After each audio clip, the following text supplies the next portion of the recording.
you're thinking about stopping paying your taxes now, again, this is not tax advice. This is not professional financial advice.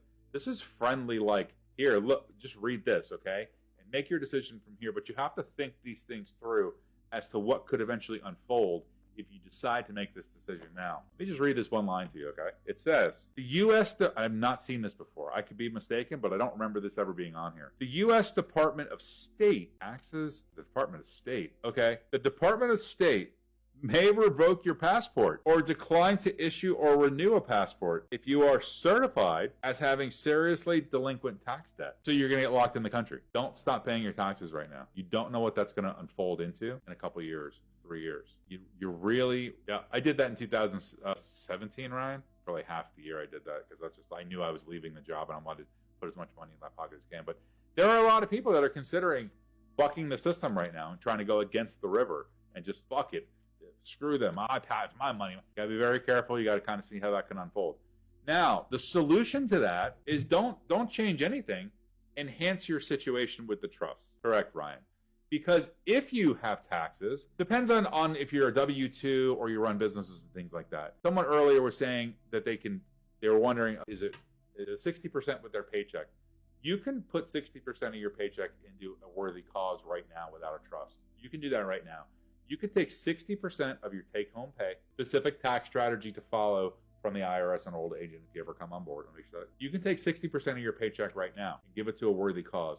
You can give it to a church, you can give it to a charity, and you'll only, at the end of the year on your W-2, your 1040, you're only going to pay taxes on 40% of your income. Now, the reason that people don't give away, like most people don't even realize they can do that, but you can do that right now if you're a W-2. But most people would never do that because, well, shit, I can't give away 60% of my money.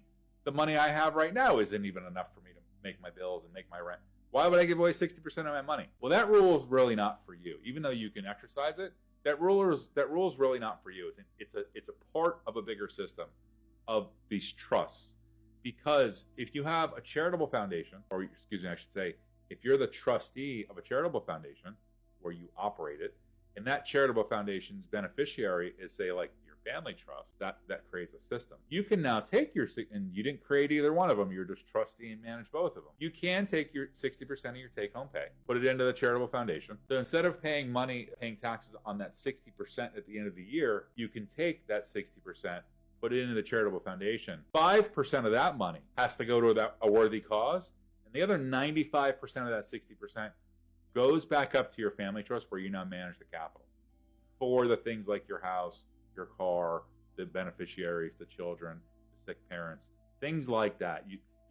All the bills for the house that you don't get a tax break on because you're paying them out of your name, house in the trust, your water bill, your light bill, the insurances, the maintenance, all that stuff becomes a tax. So now you're getting a huge tax break up front, and the trust is absorbing a lot more of the tax expense on the back end, but you're still holding on to the money. So that's if you're a W-2. If you're a business owner and you have tens or hundreds of thousands of dollars worth of income taxes every year, and again, you're considering like, fuck, I give all this money to the government every year in my taxes, and they're pissing it away to Somali or trans surgeries, all that stuff. Like, why do I continue to pay? And this is where people get angry and they make the wrong. You don't really want to do any of that. You don't want to put yourself in a position that's going to come back and bite you. There's a way to stay in compliance.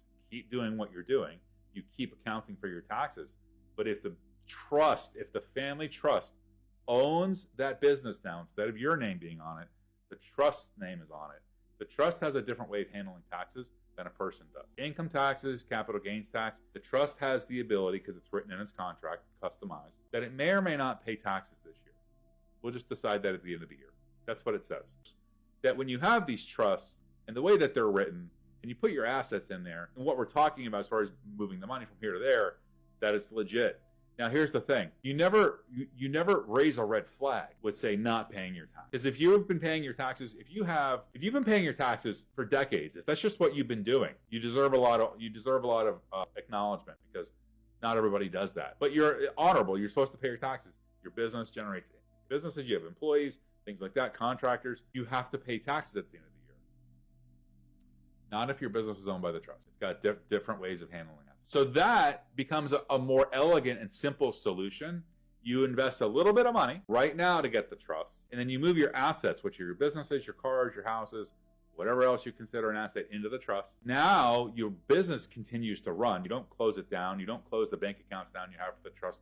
The money gets moved into the trust, so the trust can operate the capital because the trust owns the businesses. They're operating everything without owning anything. Now you've not gone out, you've gone with the river instead of trying to fight it. You've gone with the river and found new ways to swim with the current. Oh, I didn't know I could paddle like this.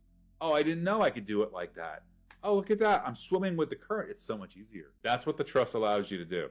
So the alternative to actually just stopping paying your taxes because you're pissed off is to take some of that money up front, buy the trust and move all your stuff in, and then you can just hold those taxes back. Now you're accomplishing the same goal without putting yourself in a situation that's going to bite you in the ass in a couple years, 3 years, because 2030 is right around the corner.